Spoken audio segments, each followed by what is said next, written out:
There's no smoking in this building, Miss Trammell. What are you gonna do? Charge me with smoking?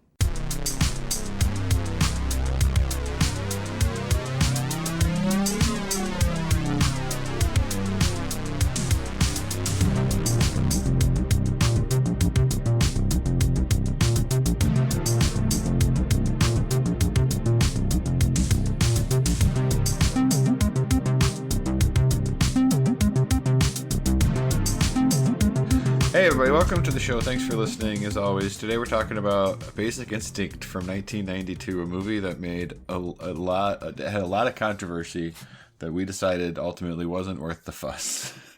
Definitely not. A lot of effort across the board. It inspired protests, and probably not for the reasons you might assume. Yeah. And It's right, yeah. Obviously we'll get into it, but it's I knew it was controversial. It's not hard to figure out because there's a lot of sexual content in there, so there's always that. But like, this really drew some. This really pissed people off. It's not funny. It's only funny because, like I said, I was thinking about how we said it ultimately maybe wasn't worth the fuss. Yeah, absolutely. Just for what's ultimately kind of a stupid movie. Is it the most parodied scene in movie history? God, it's really, really up there. And it definitely is, of course, the scene with Sharon Stone interrogated by the police. And I'm sure you all know the one we mean. Her legs with the thing there. And it's certainly like the thing when it starts up. I hadn't seen the movie before this. Mm-hmm. And it starts up, you're like, oh, the scene is starting. You can just tell even before the thing happens, the look of it and everything. It's just like I could think of a few off the top of my head, but then you also are just like, when you were looking it up, there's so many, and I've probably seen a lot. It's just in your head, you know. That's a good question, though. It's definitely one of the most parodied scenes. What else is there? Stuff from like Wizard of Oz? I was going to ask you. Yeah, you're right. The witch melting. I'm melting. Yeah, that's been in 8 million things. Right. Yeah, and I wonder if certain like maybe Hitchcock, like Psycho, or stuff like that. Mm-hmm. But it's definitely up there. Certainly. It's a dirty reference. It's pretty. It's.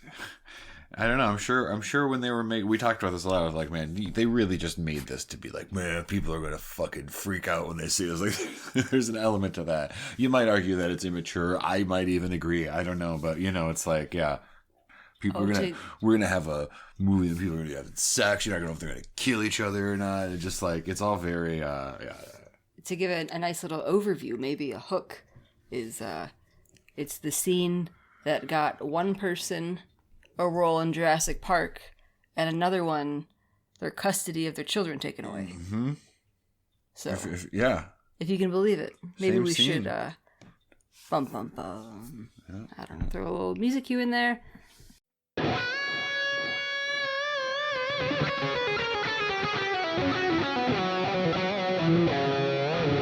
Okay, so Basic Instinct is about when her boyfriend is murdered with an ice pick mid-coitus, a trashy crime novelist... I'm sorry.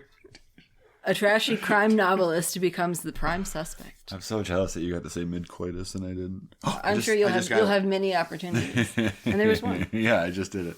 Complaining about it. Yeah. So it was directed by Paul Verhoeven. Mm-hmm.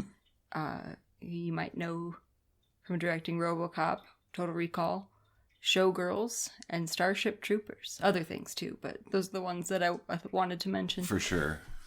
And it was written by Joe Esterhaas, who also wrote Flashdance, and he and Paul Verhoeven would collaborate again on Showgirls. Yeah, not to I don't know any details about this at all, but Paul Verhoeven is making these incredible, like, very, I guess you'd say, very blatantly layered sci-fi movies like RoboCop, and Total Total Recall. And then he got mixed up with Joe Esterhaas, and he made Basic Instinct and he made Showgirls in a row. And then I don't know what happened there, but then back to Starship Troopers again, very like blatantly layered sci-fi movie. So yeah, they definitely they fell in with each other.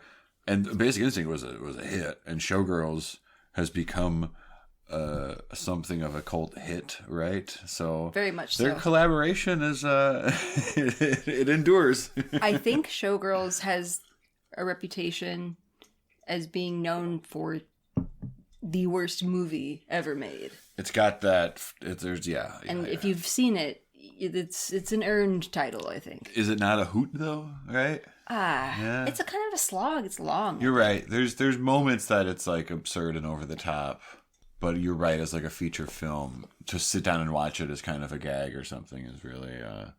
Do you remember that there was a crazy? I might cut this, but there was a crazy. Some cut they did for TV where they just like drew over some of the nudity. Oh my god! And it looks awful. Like it looks like hand draw drawn. Over with what? Like these girls have bikinis now. Instead, they're not naked dancers or something. Oh my gosh. Yeah. That's awesome. I'd like to look that up. Yeah. Oh, before we go into who else was involved, should we talk about what we thought of it or our? Yeah. Why don't we sneak that in here? Okay. Because it is one. It's not often that we come to it like I watched it for the first time. You didn't. You watched it again. Mm-hmm. You've seen it a few years ago. You watched it one day while I was at work. Yeah, it was. It's been on. I've had an ever evolving list of like horror movies to watch every October, and Basic Instinct is just one of those movies that was in my purview as a horror movie, specifically because of Scream. It's referenced in Scream. We talked about this the other day, but Tatum, Rose McGowan's character, says when they're discussing who it could possibly be the killer, she says the killer could easily be female. Basic Instinct. Mm-hmm. So that's interesting. That was my only. Yeah, it's kind of it's like a horror adjacent maybe or something in the sense of it's like a true crimey. There's a killer. We joked about how it wasn't too far off from just being like a long Law and Order episode. Yeah, completely. Down to like every person that the detective is running around asking questions of. Homicide detective. Mm-hmm. Very serious thing. You'd think somebody would stop washing their car. Yeah, people just can't be bothered to stop whatever preoccupied thing they're doing. Yeah. Just like, I know that you said you're from homicide and you're obviously asking questions related to a murder, but I really need to get this fucking bar top clean. Right, exactly, so. Yeah. And then obviously we talked about how it's just one of those movies where even if you've not seen it, you know what to picture if you see that scene referenced. Yeah, I knew that. You know what it is. Yeah, I knew that Sharon Stone was being interrogated by the police, and then all that the leg business happens, the funny stuff, and so you have like a basic idea of it. So when I watched it in 2019 by myself, I never thought I'd revisit it. Because I thought it was a one and done. I rarely leave letterboxd reviews. I like to log what I watch. It's like an app where you can keep track of what movies you watch. Yeah, so you log stuff. You don't always feel compelled to write a thing. Yeah. It's more just like for my own personal memory. It's cool to look back even in instances like this. Whether you wrote somewhere now, in this case you did, but I watched that in 2019. Yeah. How about that? How do you like that? And I was compelled to leave a review. I left half a star. This may be, no hyperbole, the worst movie I've ever seen. There you go. And, pretty blunt. Do you stand by that? Here we are a few years later. I'm trying to think of what else I've seen since then. You seen Gotti? Oh, boy. I think Gotti's worse than this. Absolutely. Gotti's way worse than this. Yeah, because Gotti was just inexplicable. We covered that in episode 2. If you've not read that one yet, it's weirder than I could possibly explain. Gotti is, with all due respect, it's like I don't know, it's just sort of patched together. Let's call it barely a movie. I don't know. At least there's no sexual assault scene. That's not acknowledged as sexual assault. Yeah, I guess there's pros and cons, right? If spoiler alert. Gotti is a worse movie that might be less upsetting, truth be told, Yeah. If that's not your style of movie with like, we were talking about, sorry to jump in or whatever, but like, I don't know anything about 50 Shades of Grey, but I wondered if this movie had like a similar thing of just the sense that it like exposed some mainstream audiences to kind of some like, not 100% conventional sex scenes and things like that. And if you're coming to it from like, I heard this movie's hardcore S&M, you'd go, okay, it's really not. But it is also, like again, like a bit beyond what a lot of like R-rated movies would do in these sultry sort of thrillers. That's actually in part, in addition to the a litany of other things that we've briefly touched on. Its legacy is sort of opening the door to like naughtier bedroom stuff. Its legacy is one of nudity. Just say it. It's a fuck picture. I'm sorry. It's the beaver picture, as we've come to know it around here. So, I will read a line from the Wikipedia page that speaks to this. It says, since its release, the film has undergone a critical reevaluation. It has become recognized for its groundbreaking depictions of sexuality in mainstream Hollywood cinema and was described by one scholar as a neo-film noir masterpiece that plays with and transgresses the narrative rules of film noir. Okay. Because you have the femme fatale character. Yeah. But then it's like, well, what if we got to see her tits? Yeah. A lot. Yeah, it's 1992. You know, Alfred Hitchcock would have showed tits. He just couldn't. So that's the thing. It's like, even a movie like this that's easy to dismiss, we were knocking it, and you know, it ain't, I don't think it's great, but it is just like, it's like kind of a procedural Law and Order, whatever. At the end of the day, even some schlocky movie was made by like absolute like film dorks that grew up. So, well, my point being, it's like, it is this like Hitchcockian sort of thing, and there's obvious nods to it and everything, but it is also, again, like the thing with the famous leg uncrossing scene. I don't know if Hitchcock would have done that stuff. And because it's only known as the movie with the leg crossing scene, I didn't realize that there is a lot of graphic sex. There's a lot of just other like sex scenes and everything too. And that they're leg long, thing. Yeah. So long, minutes long. There's a thing, we have it in here somewhere where it's like, you know, they cut out, I don't know, I forget what, 35 to 45 seconds. 35 to 45 seconds to get to their R rating, which it's like, wow, I guess you just put in like, you know, 10 minutes and you'll take what you can get or something. And it's like, okay, 35 to 45, okay, cool. Cause like you got a lot in there still. I'm sure they probably saw this with the, oh, this is travesty, my art and everything, but they got a lot in there. Yeah. Oh, and boy. In today's modern resolutions, I don't know what it was like on, I mean, it had on the big screen, I don't know, it probably was one thing, but on years of VHS tapes and cable reruns. I don't know if you saw it. You know, we watched it. It's on Prime for free right now, presently. Yeah.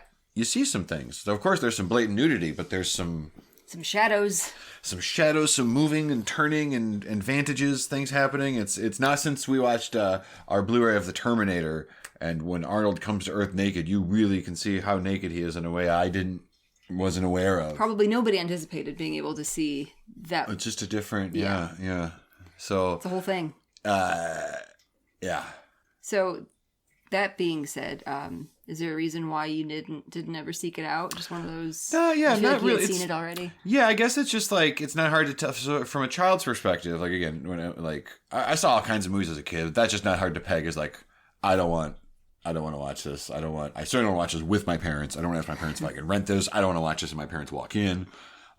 It's not impossible that I would have caught it on TV or something and watched it, but that just, I guess, never really happened, you know? And then that thing does happen where you just feel like, not that you've seen it, but you're so familiar with that I don't know, maybe it's not, you feel like less compelled to seek out this whole movie that's around, it's kind of like a meme before that's what we called it, you know? But it's like, you don't see a meme and go, oh, I should watch a whole episode of 30 Rock with Steve Buscemi, where he says, how do you do, fellow kids? You should, because it's great. But it almost just exists as that. Right. You know, so it just never thought to see it. Certainly wasn't opposed. And then, like you and you said, you don't want to revisit it. It's like the bad movie fan in me. When you had such a reaction to it, I wasn't like, oh, we got to watch that. But, you know, I noted. And I was like, some of the things you said. And even, at the time, you took a couple of little videos because you're like, I think you might have posted them on your Instagram story or something. But at the same time, it was just like, look at this weird line or this awkward stretcher flying around hanging from a helicopter and all these funny around the edges little bits. Look at these choices. Yeah. So not 90 seconds into the movie, you have a room full of detectives examining a murder scene, and one of them says, "cum stain." And I'm like, this is the primer. This is, I mean, it literally opens with a sex scene. Sex murder scene. I was going to say, when you said like the plot synopsis and say when her boyfriend is murdered with an ice pick mid-coitus, that is the opening scene. That's the opening scene. That's it. And then like so 90 seconds in where, and the thing is like, I think Paul Verhoeven's a great director. So there's these great scenes that are very cinematically well done. People are, it's it's like these Shot by long, Jan wide de Bont. shots. It's shot by Jan de Bont, so it's going to be fantastic. And everyone's like coming in and they have their lines, and it's just like they're like these police in their station scenes, or even like it's all like blocked out and directed really well, but like they're performing really weird material. So like guy steps in and says his thing about the cum stains everywhere. It's just it's a scene, man. He left the club with his girlfriend about midnight. It's the last time anybody saw him. What was it? Ice pick. Left it on the coffee table in the living room. There's cum stains all over the sheets. So we mentioned it was Jan de Bont is a cinematographer on Basic Instinct. He also shot Die Hard and The Hunt for Red October. He went on to direct Speed and Twister, and he has, to this date, shot 6 different Paul Verhoeven movies. They're a duo. I always love those. I love those two movies. Like growing up, Speed and Twister were two big, big crazy movies you see in the theater, and they kind of blow your mind. And they still hold up. They're both really fun, I think. Yeah, I agree. So like he's definitely, you see, that's like one trajectory people take to director. It's like it's almost like playing sports. You do director of photography for a while. Eventually they're like, hey man, I think I want to try being a regular director. They're like, all right, direct a movie. And then sometimes it takes, So good for Jan. And of course, our leads are Michael Douglas as the detective, the homicide detective, and Sharon Stone as the trashy crime novelist, and where you don't know if she's a murderer or not. Don't know, because you see the mid-coitus, you see the coitus and the murder, but I think you don't see the face real clear, right? Right, you just see a blonde lady. A blonde lady. She's definitely got a butt. That is established. She's got breasts. She has an ice pick, and It's interesting that as a kid, you don't always know. Like when I was young, this is like the movie. Sharon Stone wasn't much of a huge star before this. Correct. And it was definitely, as it happens once in a while, a movie like this with a role like this and a performance that is good, you just have a new movie star. Yeah, very much so. But Michael Douglas, sorry to jump all over, Michael Douglas wanted it to be more of a movie star in the first place, right? Yeah, he was bummed out that he couldn't get any A-list actress to agree to do the role.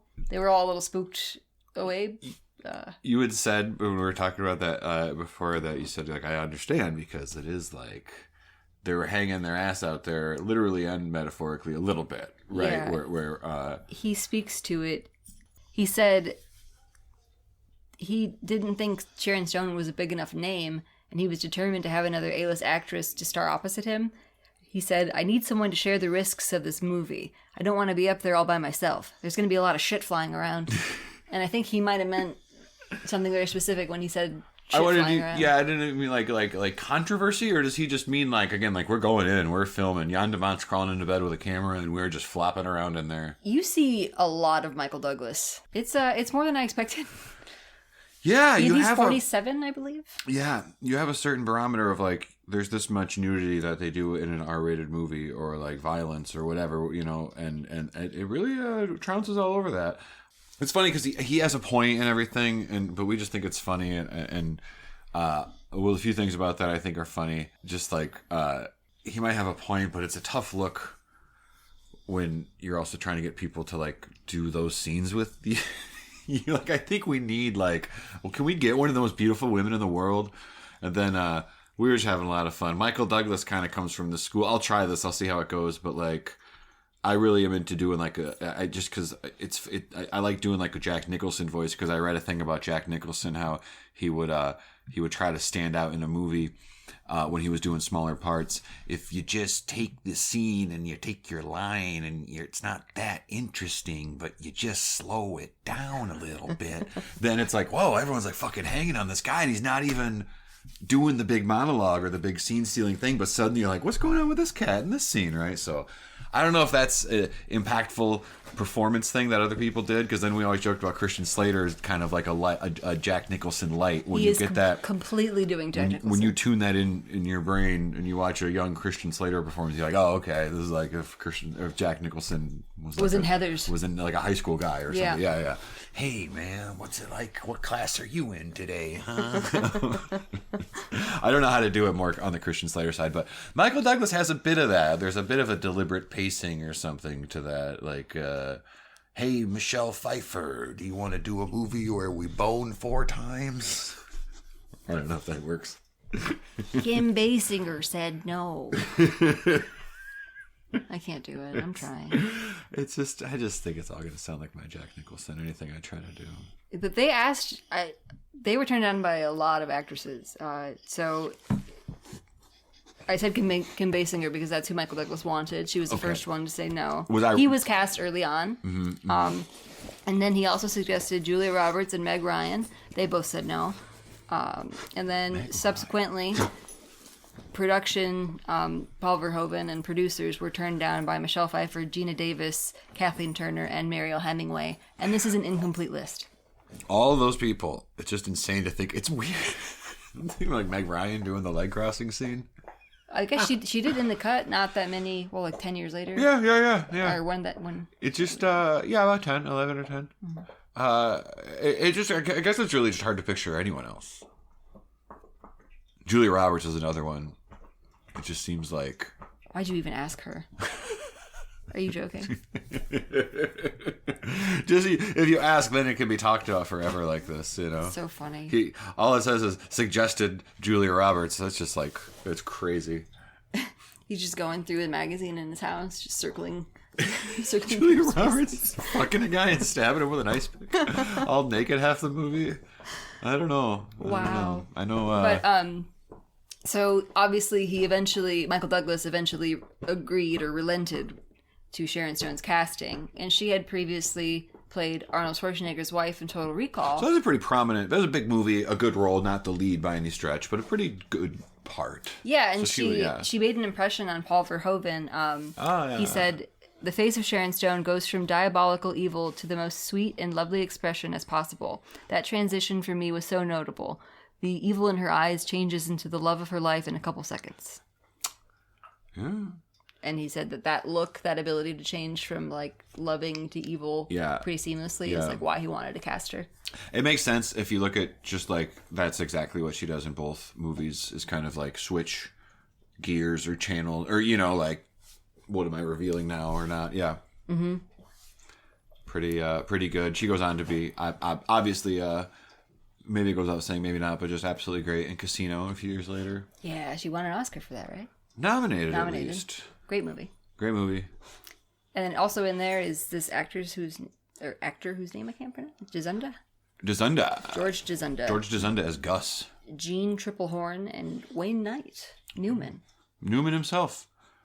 But really, man, Newman, if you put up the numbers of Wayne Knight, not that these are Wayne Knight-led movies, but if you put up the numbers of a Space Jam, Jurassic Park, Basic Instinct, anything else I might have forgotten. JFK, yeah.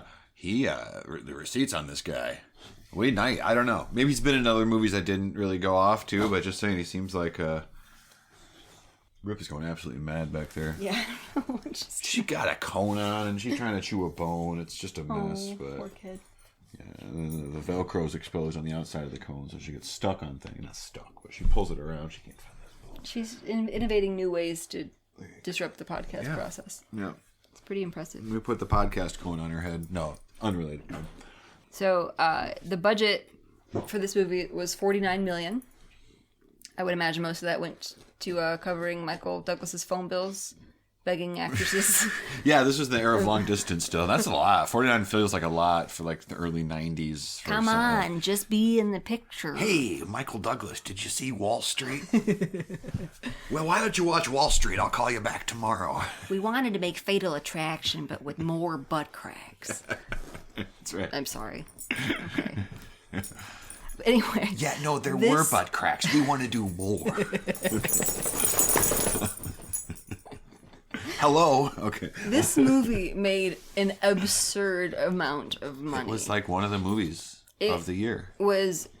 It made $352.9 million in the box office. It was the fourth highest grossing movie of 1992. And even that gets adjusted to $238 million domestically when adjusted for inflation, which is pretty impressive. It's pretty impressive, especially for, it would be more impressive now, but I think it's even impressive then. It is just like, this is just a movie that came out of nowhere. It's not a sequel. It's not a pre-existing thing. It's not a, it's just a movie that came out with 1.5 movie stars in it. Right. And it's the word of mouth, I think. I think the movie's sexuality is what really got it on everybody's radar. Yeah. Well, it got mixed at best reviews. It currently sits at a 56% on Rotten Tomatoes. The critics' consensus is unevenly echoing the work of Alfred Hitchcock. Basic Instinct contains a star-making performance from Sharon Stone, but is ultimately undone by its problematic, overly lurid plot. Ooh, that's dynamite. I agree with that. That is spot on. It's pretty good, yeah. I was going to say, if anything, it doesn't matter. This is all very arbitrary. I think 56% is higher than I might have guessed. It seems a little high. And it's like, again, though, it's fun. I wouldn't, it's hard to recommend, but I wouldn't tell you not to watch it either. Like, again, Sharon Stone's really good in there. It's directed pretty well. It's like, you can tell there's I don't know. There's little flashes of moments. I don't know. I'd be willing to wager there are other people like that, like us, that just have movie gaps. Like, I know I don't expect much from this, but I'd like to just see it so I know the source material. Yeah. And I've always been fascinated by it. It's kind of like a phrase that's thrown around. But like, if you say a true star-making turn that like people in this movie, well, who's Sharon Stone? And then they come, you know what it is? Jan de Bont. He did it for Sandra Bullock a few years later in Speed. He's got a gift. He can do action, but he can also frame the female face and make a star out of him. It's pretty nice. Yeah, I love that Jan de Bont. Did we mention too? I wanted to just because I see it right there, I'm going to say that. Okay. We were laughing just weeks ago at Batman Forever. I was like, it's got nominated for 2 Oscars. I don't know when we're going to do another episode about a movie that's been nominated for Oscars. In a perfect world, Jackass would have won Best Documentary several years over, and I'll make that, not even joke, observation every year that they make one of those movies, because why not, right? Anyways, this movie nominated for 2 Academy Awards. Yeah. 2, same as Batman Forever. So I don't even want to say that anymore. That will never happen again. At this point, I'm curious. What other ones will come up? Are we going to get one that won some Oscars that was nominated for more than 2? Let's see. Maybe we'll find the worst reviewed movie that was ever nominated for Best Picture. That might be a fun thing to look into. Yeah. So it was nominated for Best Film Editing and Best Original Score, which I found incredibly surprising because one of the things that I thought was the worst about this movie off-putting is the soundtrack or the score. It was just so I forget who said it, but somebody was talking about what purpose a score is meant to serve, and it's supposed to like highlight the action, whatever's happening, but without overtaking it or telling the viewer how to feel. It's supposed to not distract from it, but like it's like they're supposed to be married, and this completely didn't fit the movie at all. The car chase scene did not sound like a car chase scene. Yeah. In general, I thought that, I mean, this is kind of unrelated, maybe not. The car chase scene is, I remember just saying the car stuff in this movie is like boring. It's bad. It sucks. The way that the car kind of just looks shitty and keeps hitting. There's really humorous. Yeah, it's set in San Francisco, which is like a thing that just movies and video games are just all. They've been using that trick forever because there's just hills and fog, and there's just a lot of appealing reasons to set car movies and video games there. But yeah, there's like when they're going up the hill, it's not Steve McQueen in Bullet. It looks more like what a guy going over speed bumps or something. It's just not. It's not cool. It's not the most slick thing I've ever seen. And interestingly, the composer, the Oscar nominee, Jerry Goldsmith, he said it was Basic Instinct was probably the most difficult score I've ever done. It's a very convoluted story with very unorthodox characters. It's a murder mystery, but it isn't really a murder mystery. But he did say, I think it's one of the best scores I've ever written. So he has fond memories of it. That's nice. I think he might say it's a murder mystery, but it isn't really a murder mystery. because you know pretty quickly, like, oh, here's the prime suspect, and now here's an hour and 50 minutes of supporting evidence that this lady is definitely the prime suspect. Yeah, I think there's something... It's either frustrating or kind of like... It went from frustrating to being funny to me in a way of just... Everything, every line of dialogue is this loaded thing, which, like, that's writing, that's movies, you know, clues or suspicion or suspense or whatever. But it's just almost humorous where there's just no moments of real people coming through. They're just, you know, it's just like, oh, use an ice pick to stab the glass, huh? Yeah, I like rough edges. And there's just like no moments of like people just like feeling like people. It's just all, I'm a temptress. Well, I'm a fucking recovering alcoholic. You know, it just, yeah, you know, it was just all very, what do you call it? I don't know. Wooden? Kind of just wooden. It's funny you say that because I pulled a review that makes exactly that point. Hey. Well, some reviewers are pretty smart, I gotta say. Sometimes they just nail it, and they're just right. They're not all A.O. Scott or whatever that guy's. Some of them are spot on when they say things that I agree with, though. Well, to jump ahead a little bit, some of the issues that people had with the movie were its depiction of lesbians and bisexual characters. Mm-hmm. And so Stephen Schiff on Fresh Air in 92 spoke to that, and he said, the least of screenwriter Joe Esterhazy's sins is that Trammell... Catherine Trammell, Sharon Stone's character? Yeah, thank you. Yeah. And all the other female suspects in this movie are lesbian or bisexual. For that to be offensive, we would have to see some connection between their sexual preference and their evil deeds, which is tough when you can't see any connection between these characters and human life on Earth. Yeah. And that's a great way to put it, because nobody behaves this way. It's like, it's not unlike a soap opera or something of just like, it's heightened, but almost by design too. Like, yeah. I was saying the screenplay lacks subtext. Like, yeah, they didn't try it to do something else and fail. Like, that was what they wanted to do, this very loaded, sensual, whatever. Like I said, at some point in the movie, like, this whole movie, I think there was just some, you know, they talk about movies, elevator pitch or whatever. This elevator pitch to me, I bet someone had this idea of like, hey, what if we made some, you know, Cinemax style, like, you know, they didn't say that, but like, you know, this sultry thriller. And at some point, there's like a sex scene, but as a viewer, you're watching the sex, but you also aren't sure if she's going to fucking kill the guy or not. It feels like the whole movie is like that. It's completely. Like, if Godzilla meets King Kong is an idea for a movie, then what if she kills the guy when she's fucking him? Then that feels like this is the big idea that this hangs on. There's no grander thing at play here, I don't think. I think it's really just that. Yeah. And they work backwards. It's like a mystery, like you write a novel, you know. That was Paul Verhoeven's vision, though. This article I found from The Independent described it as a quick glance at the storyboard sketches proves eye-popping. They're positively pornographic. And Verhoeven was upfront about wanting full frontal. Quote, dirty notebooks. And they have a quote from him from a making of documentary. There was no negotiation about the nudity. He had a vision. God damn it. This is a movie about sex and violence. You know, it's a tale as old as time. They just had a specific, take on it all. And it included pubic hair, apparently. Pubic hair and butts and ice pick stabbings and everything else. What a ridiculous fucking movie this is. Yeah. When should I talk about that scene that made me laugh for 20 minutes? You can talk about it now. So, it's 1992 in the movie, or 91 maybe, I think. Who knows when they're, making it. But regardless, there's a scene, it's a classic cop movie shit where Michael Douglas is on the computer. It's the old style computer, the black screen, green text. I think of an Apple IIe that we used to have in school. I think there's a lot that had that look, but it's pretty primitive by today's standards is all.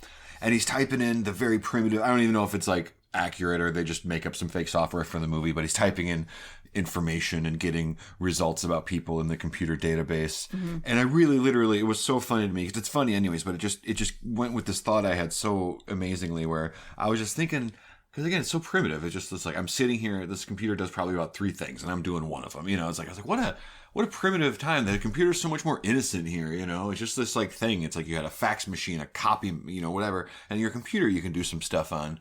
It's just much more innocent than this monster that it is now.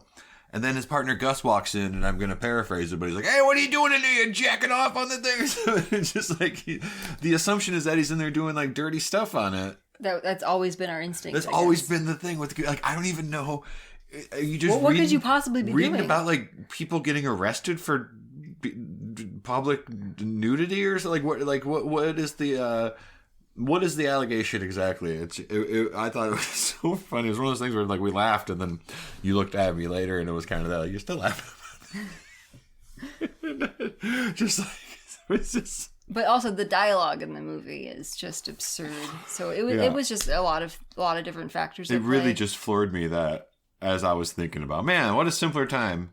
Nope, not according to Gus. Gus jacks off of that computer and he thinks other people do too. That's the most troubling part for me. Ain't you got nothing better to do than come in here and jack off the damn machine? What do you do here, cowboy? Came in here to jack off the damn machine. Yeah. Shameful. There is a part too because Catherine, the Sharon Stone character, is a novelist, printing a novel, and it's very suspenseful. The old style printer, you could really do that in a suspenseful when the thing goes back and forth, and you know, it's really just it's a time capsule. That shit, it's great. Yeah. So when very early on in the movie, since the very first scene in the movie is the mid-coitus murder. You get it all right there. Of right? Play all their cards. Of a rock star whose girlfriend is Catherine Trammell, a trashy crime novelist who just so happened to have written a book about somebody who murders their man in that exact same way. And that is her man. And she is just like, yeah, but that wasn't me. He was having sex with some other lady that did that, essentially, right? Yeah. She's like, would I really be stupid enough to commit a murder exactly like a book I had written? Exactly. I'm paraphrasing. Yeah. But so she comes up on the police radar, not literally. They go see her pretty quickly into the process, and she tells Michael Douglas that she's writing a book about a detective that falls for the wrong woman, and he asks what happened, and she just says she kills him.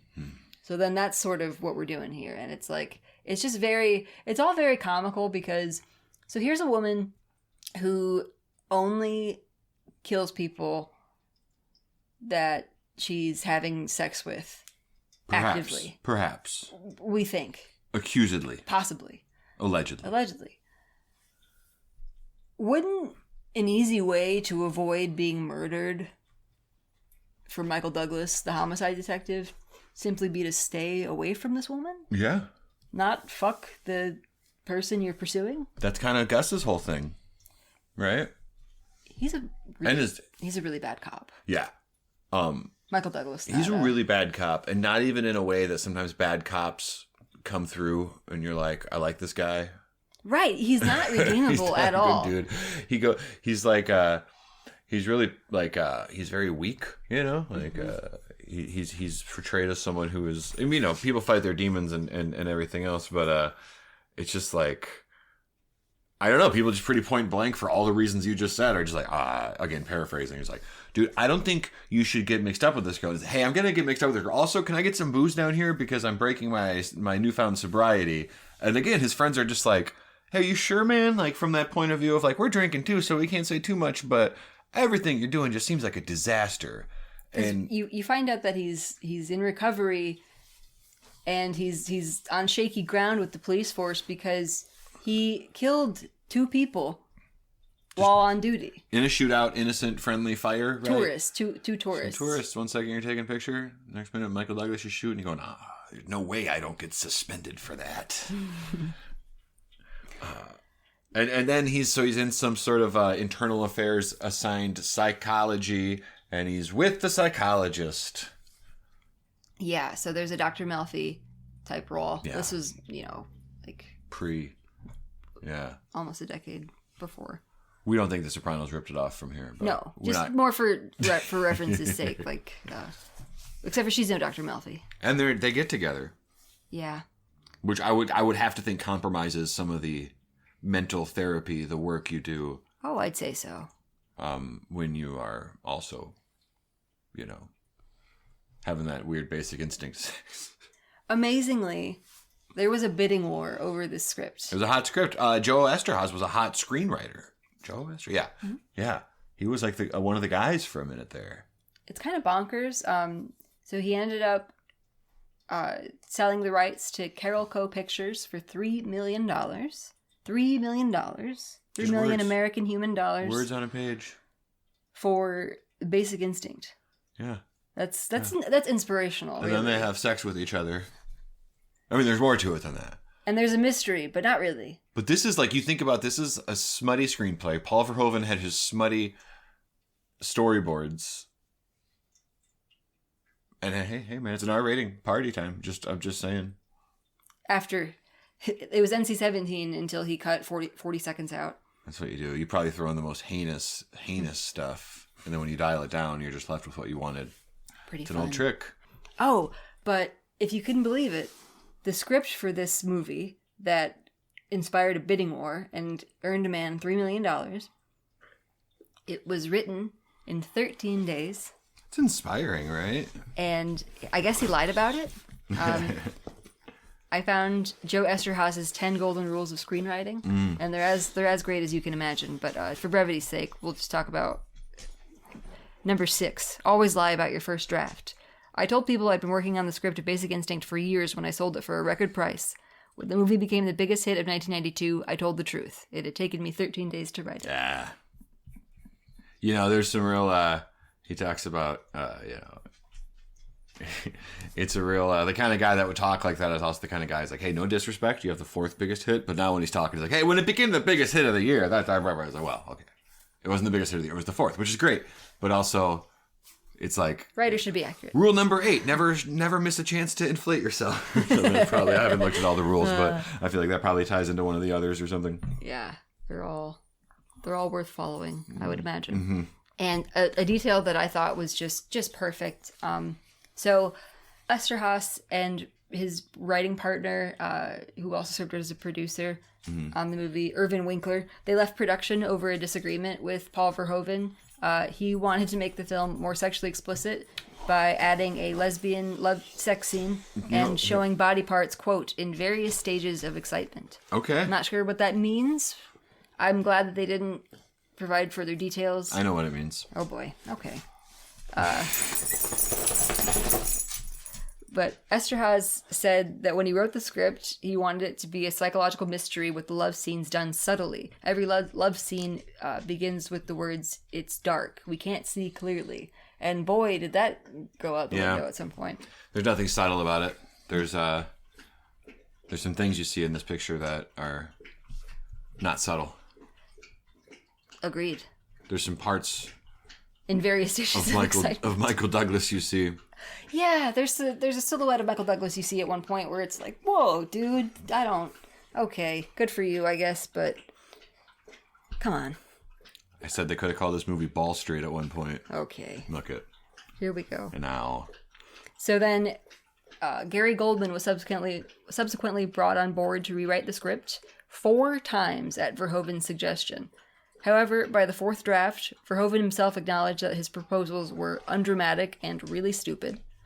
By the 5th and final draft, the script had returned to Esterhazy's original vision with only minor tweaks to visuals and dialogue. And that's why Joe Esterhazy is the sole writing credit on the movie. That's so fun. Yeah, it just says written by Joe Esterhazy, but They it took the long way there. They rewrote the movie so many times they ended up with the same thing. They just threw it out and were like, fuck this, back to square one.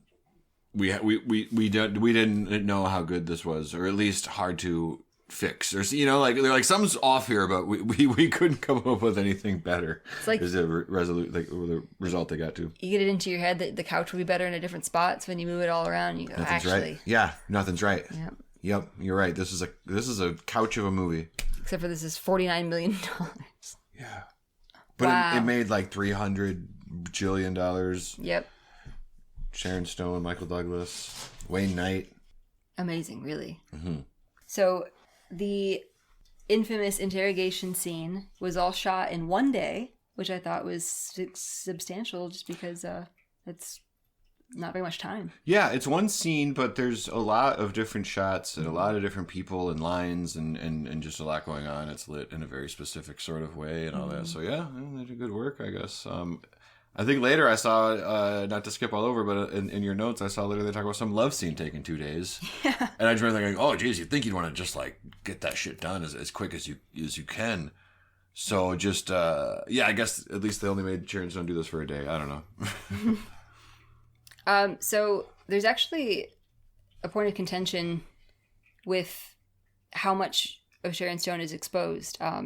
She maintains that she had no idea her private parts would be visible while on camera. But Paul Verhoeven has disputed this. Mm-hmm. So they have two completely different recollections of what's going on there. But she's been consistent because she's been complaining about this since like 93. Well, really, I don't have anything profound to add, but it's a really fucked up thing to have two different perspectives on when you're talking about, you not to put it bluntly, but you showed my genitals in a movie that everyone in America saw, or quite a few, if the allegation is that you didn't have my permission, that's not great. Yeah, so in her 2021 memoir called The Beauty of Living Twice, she got into it a little bit. She said... she claimed Verhoeven had asked her to remove her underwear for the scene because he could see a flash of white in the shot. He assured her that all the audiences would see is a shadow. She saw a playback of the footage, and in the pre-digital age, it looked fine. But then she saw the scene properly at a preview screening with an audience. Big screen now, yeah. Yeah, and she described storming into the production booth and slapped Verhoeven across the face. Verhoeven has denied the story, calling Stone's version of the events nonsense. But Stone was talking to the press even back in 92 about how the scene was more explicit than she'd signed up for. Well, damn. Verhoeven, for his part, has described his memory of the events as radically different. In a 2021 interview with Variety, he said she knew exactly what we were doing. Okay. So there's just no agreement there. And interestingly, so the scene is her character being interrogated, and she's sort of using her body to distract the cops, basically, is the point of it all. And this is exemplified by Wayne Knight's cherubic face. He described himself as being gigantically overweight at the time and said he didn't realize that his face would fill a frame. But that one day of filming, because he's only in that one scene, really changed a lot for him. So basically, that his part in that scene became part of the trailer, and then that trailer became part of like the zeitgeist. Everybody knew that visual, and apparently, his role in Basic Instinct got him cast in Jurassic Park. Steven Spielberg once said he stayed through the end credits to find his name specifically to give him the part in Jurassic Park. I found that very significant, that because of his face reacting to Sharon Stone. And then it being like in the trailer and so prominent, kind of like with that. Again, he's in one scene, but he's also in the scene. Right. That was good. Good for him. You ever engage in any sadomasochistic activity? Exactly what did you have in mind, Mr. Corelli? The scene had ramifications. It helps Wayne Knight, but Sharon Stone, it was a mixed bag for her because the whole part like launched her into a different sort of stratosphere. I watched an interview of hers from the David Letterman show where she was just talking about how suddenly she's being stopped on the streets and she can't figure out, like, are you somebody I went to high school with? Are you a distant relative? Like, she was that unknown and then that recognizable. Yeah. So it was very instantaneous. At least as boiled down to a short late night interview in 1992. That is, you're right. They boil down, those segments are short, but nevertheless, it sounds like it, plausible. But then not too long ago, she did some podcast where she said that she lost custody of her child because of her nudity in that movie. She said, when the judge asked my child, my tiny boy, do you know your mother makes sex movies? That's kind of fucked up. It's fucked and up. She was nominated for a Golden Globe for her performance in the movie. And she says that when she went to the Golden Globes and they called her name, bunch of people in the room laughed. It's fucked up. It's fucked up. The thing with the judge, I mean, this isn't even the point at all, but whether she has that scene with her legs or not, you could still call that a sex movie if you were being unfair. Of course. So, but nevertheless, I mean, yeah, it's just, it's tough because, you know, it can be a lot, the same thing can be different, you know, it could be this movie everyone saw, but then also at the heart of it is Sharon Stone taking kind of the hit or whatever, certainly from a vulnerability standpoint of like, oh, it's a movie everyone's talking about. However, your personal reputation is now a little, you're the lady that did this weird thing. It was just in the movie we all liked, it's you know. so right, exactly that. Like, this movie made a shitload of money. We all know who you are. We will see this white dress interrogation room scene redone on a million things. The Nanny, The Simpsons, WrestleMania fucking 21 or whatever. Like, it was redone everywhere, but she was still the butt of the joke. Just like reviews said things like, Sharon Stone can act? Who knew? It's like, well, nobody knew who she was before, but just like people, it was this weird thing where it's like, we will all prop you up and celebrate and support the thing you put out there, whether you're Sharon Stone or Pamela Anderson or whatever, but we're also going to look down our nose at you and talk shit about you because of what you do that we all spend money on. It just doesn't make any sense. You can't shame somebody for doing something and then make them a success. Like, it's only money that makes these people successes. It's just weird. Yeah. And it was a thing too. I mean, it's not new. It's not going away, sadly, but it was really just like maybe hyper going on for a while in the 90s or something. This sort of like, it's misogyny, but it's also just like it's like horned up misogyny. Where I was just writing about it for my bizarre day job, but I was writing about a Duke Nukem video game. And it's like, there's some wisecrack about like, it's like that. And the thing I wrote was just like, it's from this snapshot, this moment in time where like a lot of the discussion in pop culture was like how hot Britney Spears and the Spice Girls were and how we also like wish they would fucking die or something. It was like a really weird, whoa, okay. Like, I understand that there's always going to be sex symbols and stuff like that, but it was that weird, like, again, like we all fucking thought Basic Instinct was cool, but Sharon Stone became a bit of a punchline of it all, but it's like, what the fuck? Yeah. I don't know. It's fucked up. Sorry, Sharon. Sorry, Spice Girls. She was GQ's Woman of the Year in like 2019, and I watched her speech on YouTube while doing research for the podcast, and she kind of just like recreated that moment and just said that while it upset her when she finally saw it on a big screen and realized what was going on, what we're doing here, she said that she just embraced it because it was like an opportunity she sees, and she spoke to how like you will have these opportunities, and it'll be up to you how you react, and you will be held accountable, and that's your responsibility to shoulder that as well. But she basically just said, "Thank you for giving me this honor because for years I was the joke."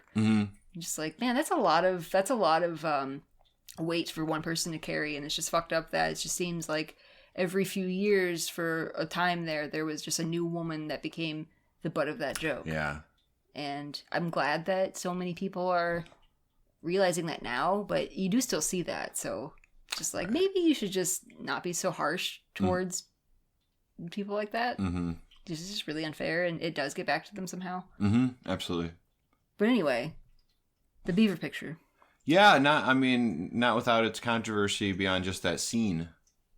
I don't even know if that scene, I guess it's controversy in the sense of fucking judge giving her shit at the thing or whatever, but larger controversy, the production, because this was a hot script, so people got their hands on this script by and large before it was so they were the people that got angry about the movie. You know, oftentimes you hear about like a release being picketed, but they were like, no, fuck you, don't make this movie, right? Which is pretty, that doesn't happen every day. So the controversy section of the Wikipedia is the most verbose on the whole page of all the sections, which is, I thought, significant. And there's like two subsections.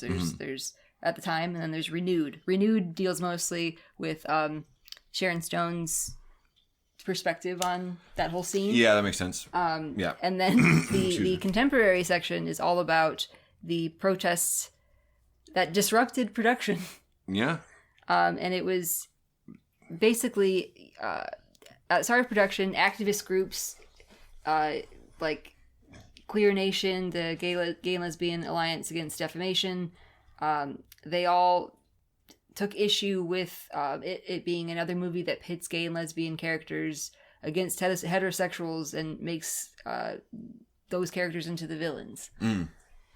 Basically, was the issue. So somehow, before production, the script had made the rounds, and groups were already upset about it for these reasons. And so people from activist groups like Queer Nation, ACT UP, and GLAAD met with Joe Esterhaas, Paul Verhoeven, and producer Alan Marshall, and they demanded script revisions. They wanted, among other things, for Nick Kieran, Michael Douglas's character, to be changed into a female character, and they wanted a certain scene. They wanted the date rape scene removed between Michael Douglas's character and the psychologist character played by Jean Triplehorn. Mm-hmm. And so we gotta talk about it because it's, I don't know how it read in '92, but it's uncomfortable. It's uncomfortable to watch because it's not played like an assault. It's I got a quote from NPR here because I liked the way that they put it. It says, "It occurs between Michael Douglas's character and psychologist Dr. Beth Garner, played by Jean Triplehorn. It's not treated as sexual assault, however. After it's over, Dr. Beth Garner is merely disappointed by what she deems as unexpectedly rough sex, while Nick more or less shrugs it off as being in the heat of the moment." And that's kind of it. Yeah, it happens, and then she's a little bit like, what was that all about? And then that's kind of it. Like, then scenes later, she's helping him out and smiling, waving at him. Yeah, even if it forked in the road and she was just like, I don't want to talk to you anymore or something, there would at least be like some sort of like lingering that wasn't okayness. But yeah, it's like, yeah. Yeah, it's really just like he gets all horned up from the interrogation with yeah, the scene. Yeah, and then it's an iconic scene, and he was there for it live. Because they talk about how she likes to be up. tied up or whatever, or tie people yeah. up. So all of these lurid conversations happen, all these details happen in the scene, and then he sort of takes it out on the woman he's already in a relationship with or whatever. But it's just very it's hard to move past. And I have never heard of one single solitary citizen's arrest happening on a film set, let alone some 30 whatever we read. 31 demonstrators. Gosh. There's a Variety headline from May 6, 1991. Citizens arrests on Basic Instinct set. That's hardcore. That's how you protest. You just start arresting people, and then, we forget that we have that power. Well, to just arrest people. You probably shouldn't wield it with recklessly. A little bit of context. Production had been granted a temporary restraining order against the protesters, and they had ordered them to remain at least 100 feet away. Or they weren't allowed within 100 feet of production, of filming. But they violated the order, and they confronted police and tried interrupting production by chanting slogans such as "Hollywood, you stink," and they blew whistles. That's pretty harsh. They also at various points one night they splattered paint and made outdoor sets unusable. Filming had to be relocated while they repaired damage. That's actually a pretty good one. I was busting their balls, but that's a pretty good one. On the night they were filming a car chase, the car chase that we were talking about, demonstrators returned, this time waving American flags and signs advising unsuspecting motorists to honk their horns if they love the local 49ers football team or if they support the U.S. troops. That's a home run right there. That's so funny. Not to mix sports, but holy shit. Especially because I pointed out, too, they're out in California doing the 49ers in the early 90s, so that wasn't hard to get people to hoop and holler for them. I'm sure they were very excited. And then the troops, a few years after the Gulf War, they were playing the hits right there. That's really solid. It's pretty diabolical, very smart. However, not the most effective night to do it, unfortunately, because they're filming a car chase. They don't need the sound? Yeah, they probably would just pipe in stuff after the fact. Yeah, that sucks. Everyone is like on both sides laughing. Yeah. Got them. They're like, they didn't get us. But everyone went home happy that night. At least there's that. Maybe there's some beauty there. And additionally, they got pissed off at a local business owner who let them film at his nightclub. This guy Ray Chalker, who owned a gay and lesbian country and western bar called Rawhide 2. Okay. He rented his facility to Carol Cove for filming, and within 2 weeks after that, his bar was picketed, his property was vandalized, and signs were posted around the neighborhood reading "Kill Ray." Oh my God. In April 1991, he told the LA Times that he has had threats on my voicemail, constant harassment, super glue put into the locks of my home, and vandalism to my $80,000 Mercedes. Well, some people just don't like your Mercedes. You always run that chance, but nevertheless, that's too far. While reading about this, I was like, how did this guy get the worst of all this? Right, because he hosted a film shoot of a movie whose script portrayed some lesbians and bisexuals to be the villain. Mm-hmm. If I'm understanding, I'm not trying to be condescending. I'm just trying to follow here. This was his transgression, but I don't know. Paul Verhoeven at the time, at least, was Teflon Don in it, and really just not accepting any of the criticism. He said, "I was, you might say, politically correct. The gay characters are positive, and the reaction is totally unwarranted. Have they seen the film? No. They read the script. They read the script like fundamentalists read the Bible. They could not visualize the film. They didn't know how many butt cracks I was going to put in the That's right. That's the problem.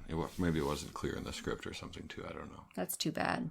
Yeah. But this isn't the last of the protesters. Production stopped. They wrapped the movie. But people still kept on protesting? Yeah.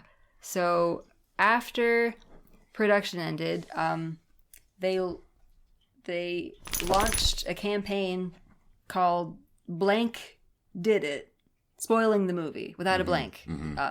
Character's name here. And they put up a billboard. They made T-shirts and stickers and pamphlets and handed them out to people to spoil the ending so that they wouldn't go see the movie. They tried to soil the whole movie so people would be like, well, I don't want to go see the movie. I know who the killer is at the end. Yeah. Which, I don't know, maybe people are like that. I just don't know. It seems like a stretch. Yeah, it seems like it actually might have had the opposite effect. It's funny as hell, don't get me wrong. It's really funny. It's hilarious, and I cannot believe that this movie inspired so much effort.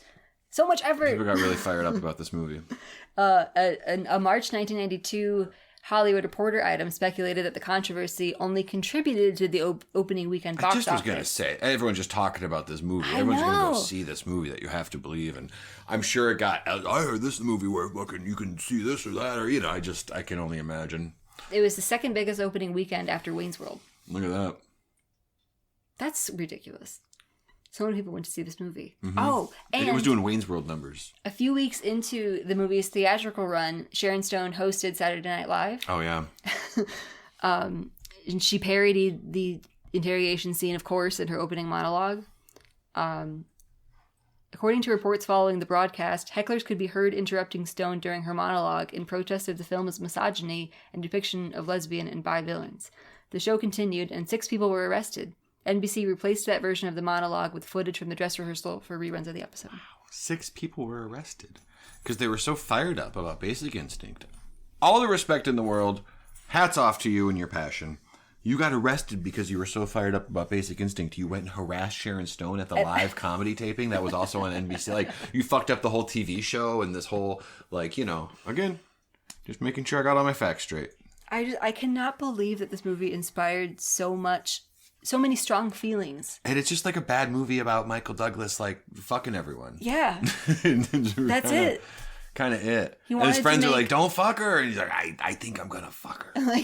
We joked about this, but it sounds like they really did want to make Fatal Attraction, but even sexier. Yeah. And that's what this is. Yeah. And it's so funny that it really just becomes what you make of it, because as we've discussed recently, it's sort of now it's standing. It's like some people regard it as it's actually a feminist movie, and Sharon Stone's bisexual femme fatale. Is she a murderer? Is she not? I don't know. That she's become a queer icon is one of the biggest or one of the earliest mainstream representations, and it's all very. it's just all very interesting that it means so much to so many different groups of people, and it's the exact opposite opinion. Yeah. It's all very interesting. It's like it's a mirror. It's something. It's like a one of those ink blot tests, or it's something like, because I don't know. It's like, I don't want to say everything can be done. You can't do this to everything, but it is just funny where, I don't know.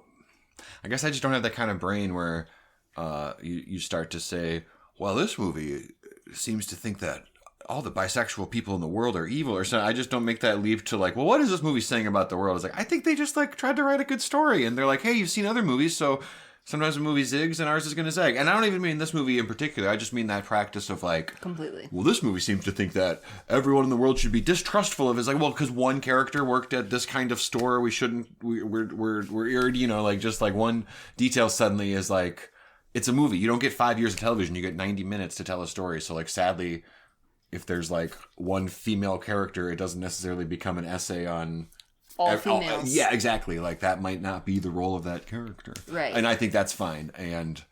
But once you start getting intellectual with it, I guess it can be a fucking feminist icon, or it could be absolute devil shit.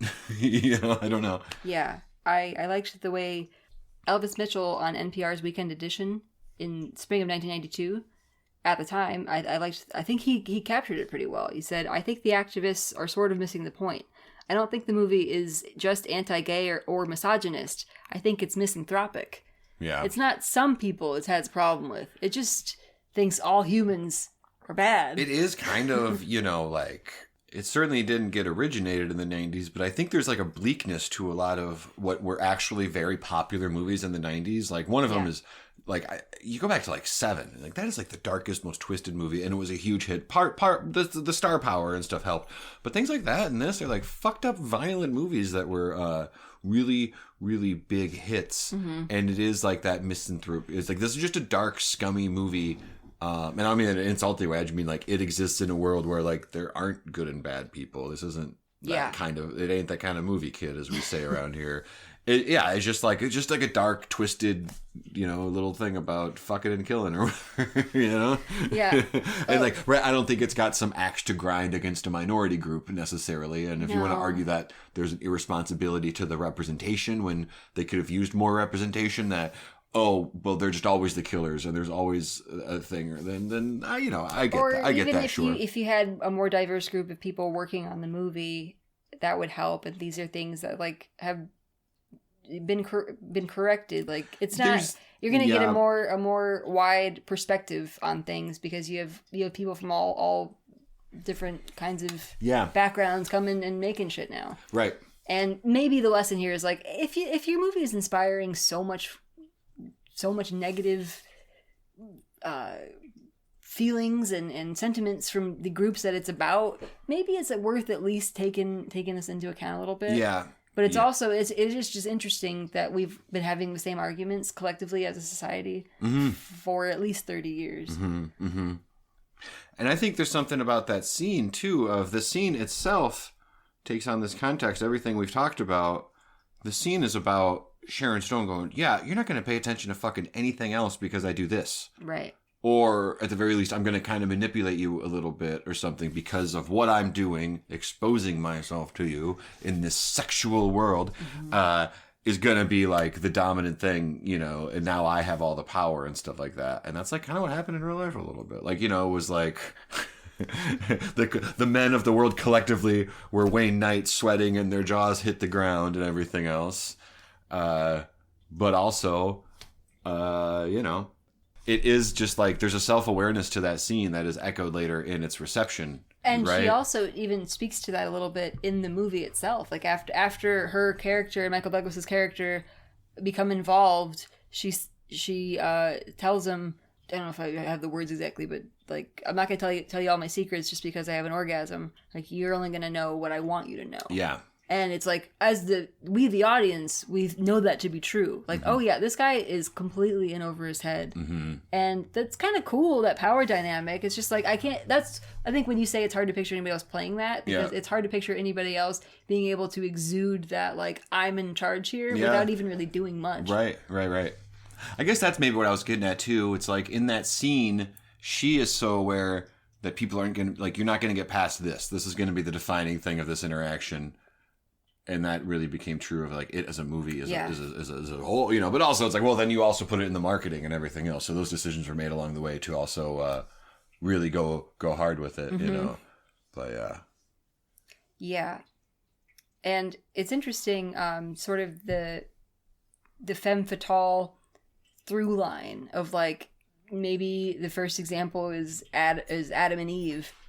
And then you might think like hard-boiled detective shit from the 1940s. And then if you follow that all the way to 1992, I think that's how you end up with Catherine Trebell. I think so. Yeah, that sounds right. But Kathy. And Paul Verhoeven imagined Catherine to be like the literal devil, I guess. Is what he was going for. Again, some people use subtext and some people just like waste of time. Don't care for it. That's right. Waste of fucking time. Also, an obvious point here is, as The Independent put it, in true noir style, Basic Instinct is a phallic Freudian nightmare. Because Michael Douglas, through being a bad cop in various ways, he gets his gun taken away. Oh, dick stuff. And somebody's coming around with an ice pick, penetrating all these men. Oh my God. Oh boy. Wow.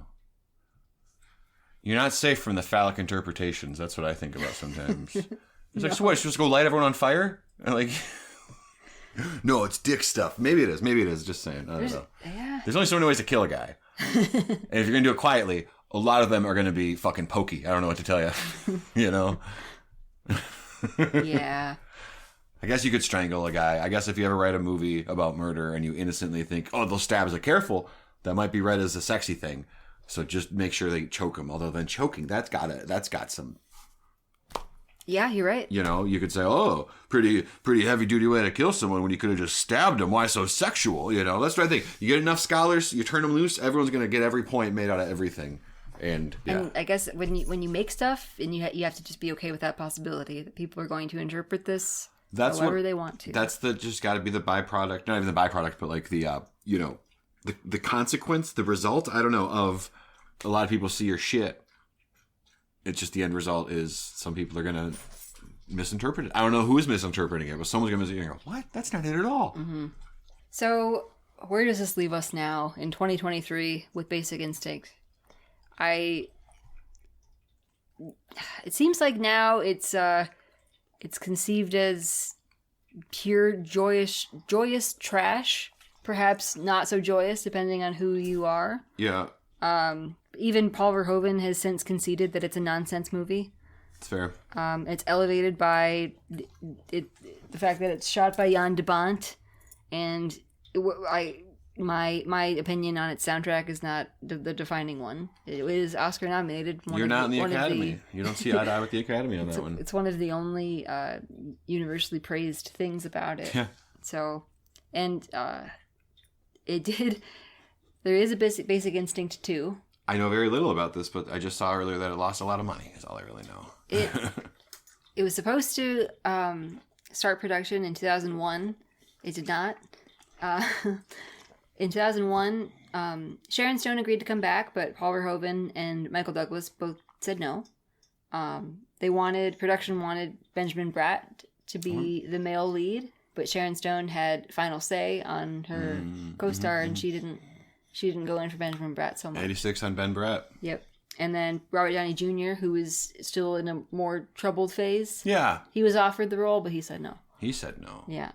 And then it eventually came out in like 2012, I think. I saw it cost them, I forget what I read, $70 million or something insane. And I mean, she made 15, so there you go. That's a start, right? Excuse me. Yeah, that was rough. Wowzers. Probably should have left it all at, hindsight's 20/20, of course.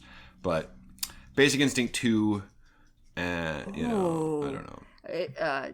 Doing cursory research here, Basic Instinct 2 had a budget of $70 million. I'm telling you. Box office, 38.6. Telling you. I lost a bunch of money. So there you go. I think you should watch it if you think it sounds like fun. It's a trashy movie.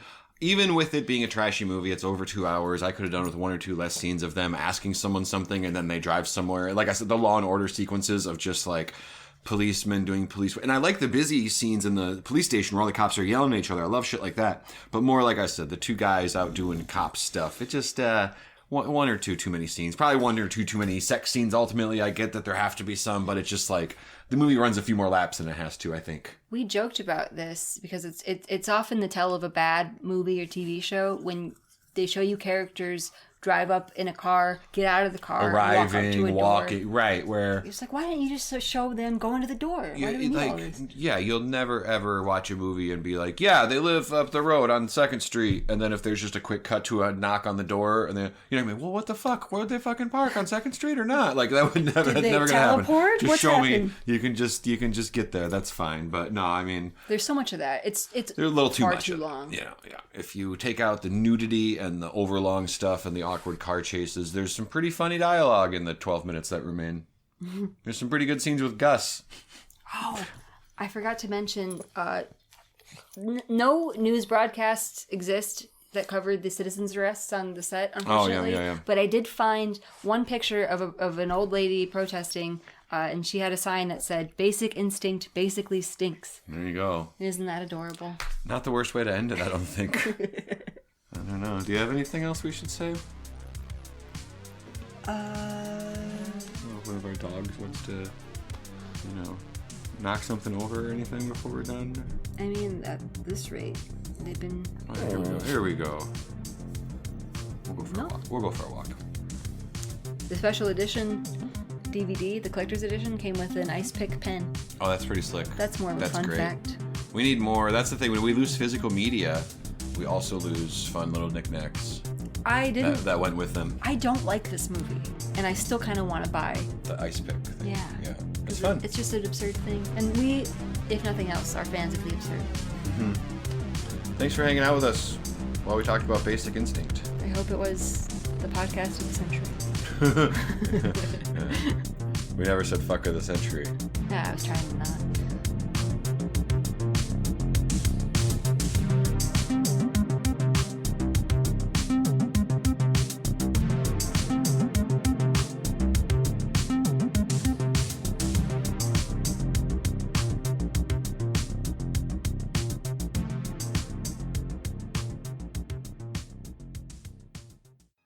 She's evil! She's brilliant!